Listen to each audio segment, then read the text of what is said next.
Hello and welcome to this video on the political napalm. We've got a couple topics to talk about in this particular video, so let's go ahead and jump right into it. So, one of the biggest stories of the day is the fact that Hunter Biden was in fact found guilty for the gun-related charges that were levied against him.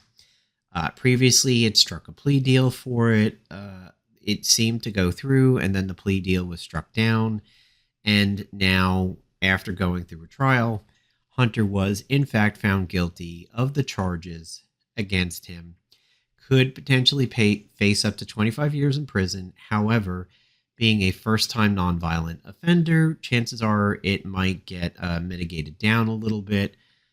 Who knows what time he may actually face, if at all, because more than likely he will go through an appeal process. It is interesting to note that where are the 2A people in this? Where is the NRA? You don't see them kind of making a stink about this, saying, well, this is like, oh, this is a bullshit case. This is a weak case, and blah, blah, blah. Likely they're going to fall on partisan lines and not really try to assert their dominance on this one. And things are going to play out the way that they're going to play out for Hunter. He's not going to get much assistance on this. I've seen some rumblings that the person who sold the gun kind of helped forge some stuff on the document because he wanted Biden out of the store because he was actually pro-Trump. I don't know how true that is. That all could be red herrings. If it is true, it may come up in the appeals process and everything.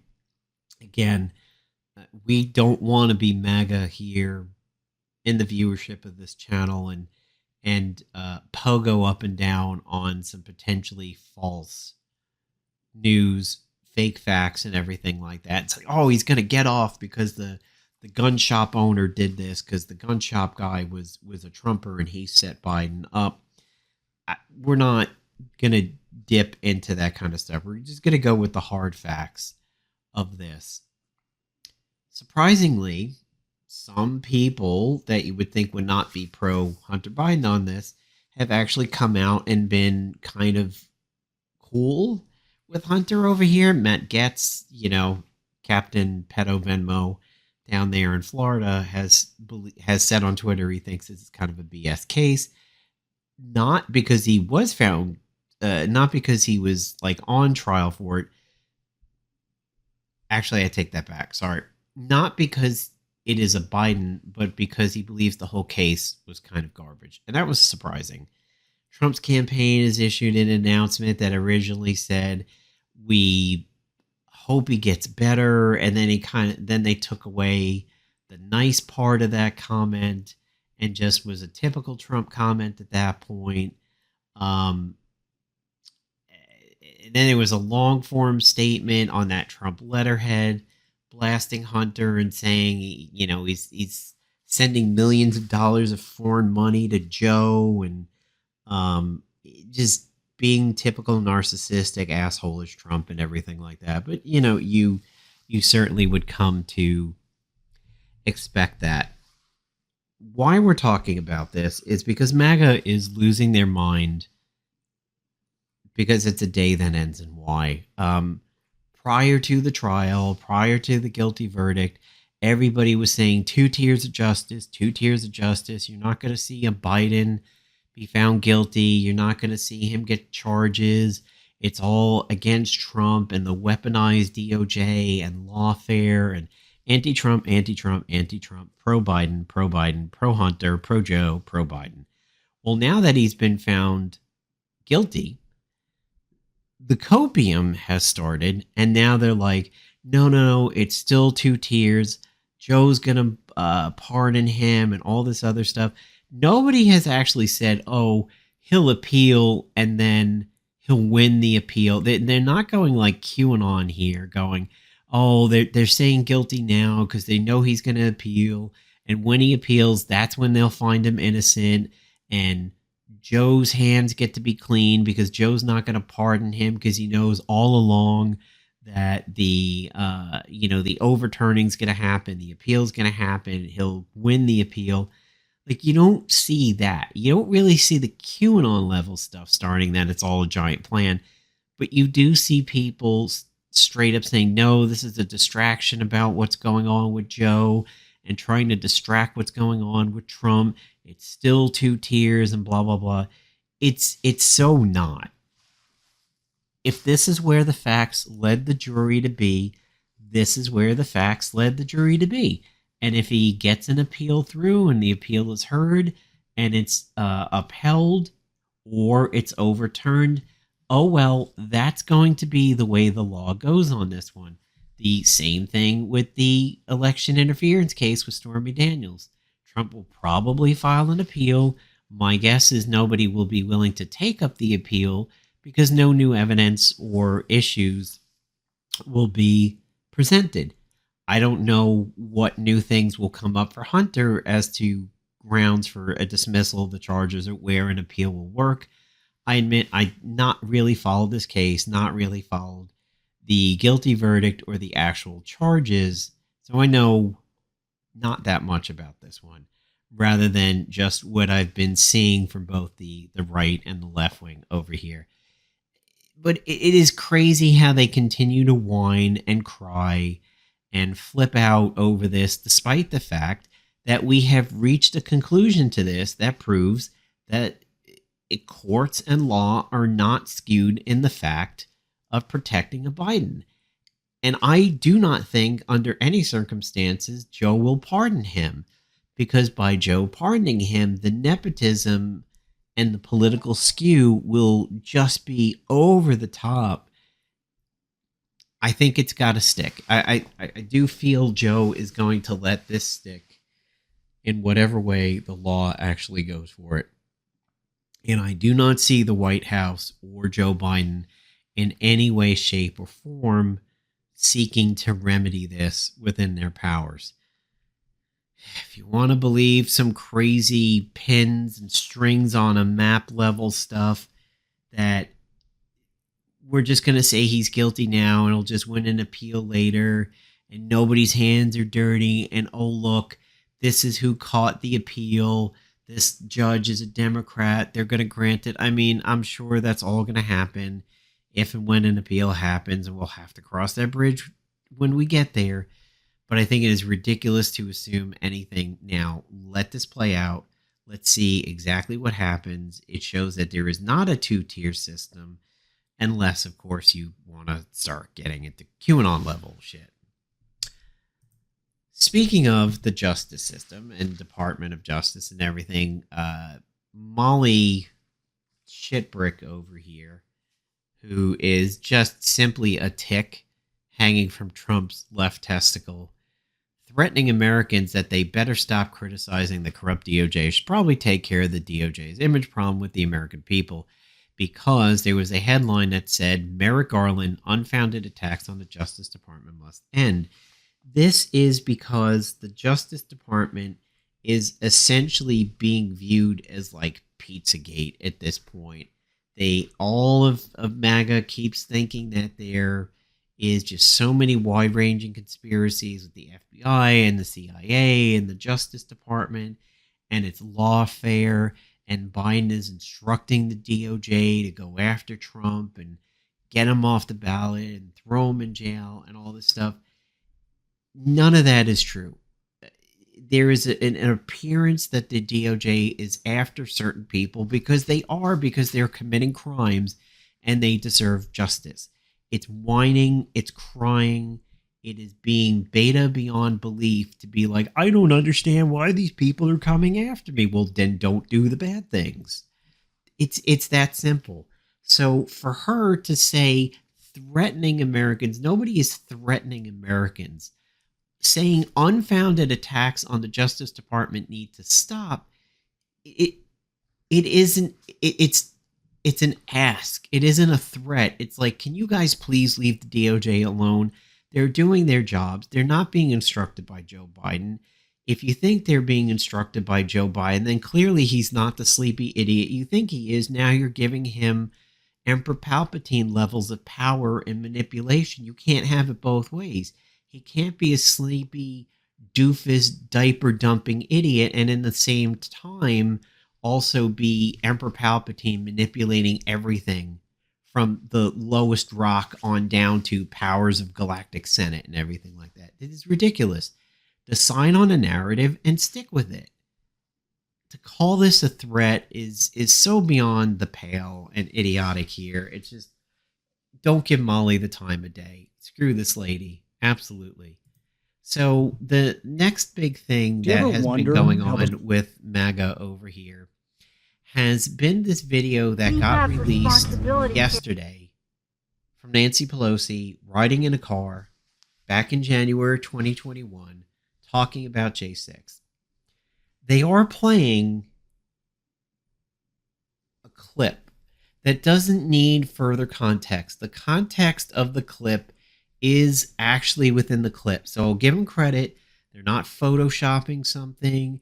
They're not clipping something down excessively to screw up the context so that they can set the context and peddle the outrage. The 41-second clip actually does contain everything you need to know about the 41-second clip. The problem is they're actually telling you to pay attention to how they are presenting it, not how Nancy is presenting it. I'm going to run the video for 41 seconds, and then we'll talk about it after it's done. Pay attention carefully. Have responsibility, Terry. We did not have any accountability for what was going on there, and we should have. This is ridiculous. You're going to ask me in the middle of the thing when they've already breached the inaugural stuff that should we call the Capitol Police? I mean the National Guard? Why weren't the National Guard there to begin with? They thought that they had sufficient resources. That is not a question of how they had. They don't know. They clearly didn't know, and I take responsibility for not having them just prepare for more. Chairman of the House Administration Subcommittee on... So, she tells you everything you need to know within the clip. People are like, well, Nancy's saying I take responsibility, and MAGA's going, it was her, Trump was right, she fomented the coup, she was right, she takes responsibility, it's all her, all a setup, Antifa, feds, mushmouth bullshit. What Nancy is saying in this clip, you could hear her say it, you could see it in the closed captioning. When she says, why was the Capitol Police, I mean the National Guard, not there? Trump and Trumpers and MAGA have always tried to claim that the National Guard was under the purview of Pelosi. Pelosi didn't have the National Guard there because she wanted this coup. She was part of it. She was an orchestrator, etc., etc. What you hear Nancy Pelosi saying in this video, with no attempted pretense, this isn't an interview, this was, raw footage from the source. What you hear her saying is, why wasn't the National Guard there in numbers and more prepared for this? If she is asking the question, that means she never had the power. Why, if you had the power to rectify a situation, would you be asking somebody else, why didn't somebody rectify the situation? She's not attempting to pass the buck here. There's no performing. She's asking why was the National Guard there not in the proper numbers for this, because she never had the power for it. It was Trump. It was Trump the whole time. It is the President of the United States that has the power to get the National Guard there and tell them what to do. That's number one. Number two, the narrative that 10K people were requested by Trump but then denied is bullshit because there was only 3.6K National Guard available in DC, not 10. So the number is skewed. And Trump never asked for it. It's been proven so many times. We've seen all the footage during J6, the committee, and everything like that saying Trump never asked for it. We have letters saying Trump never asked for it.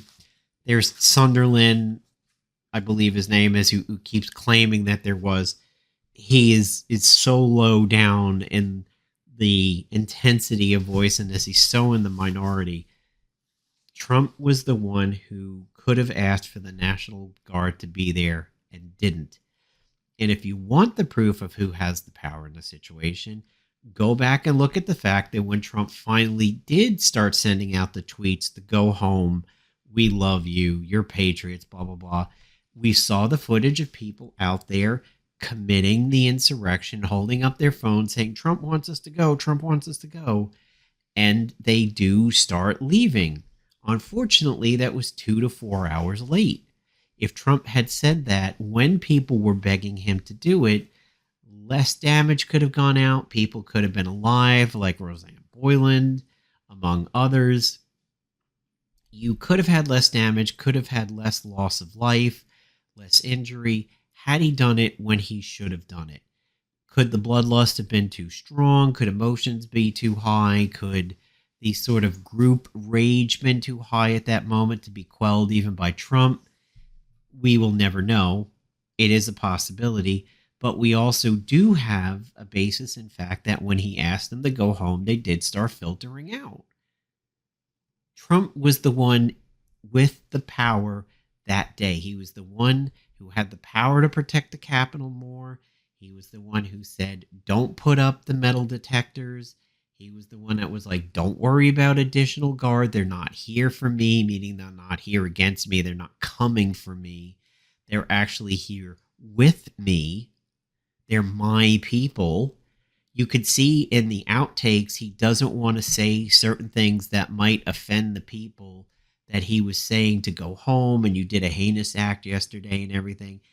We've seen the outtakes where you could see and hear him saying he doesn't want to go after these people that way.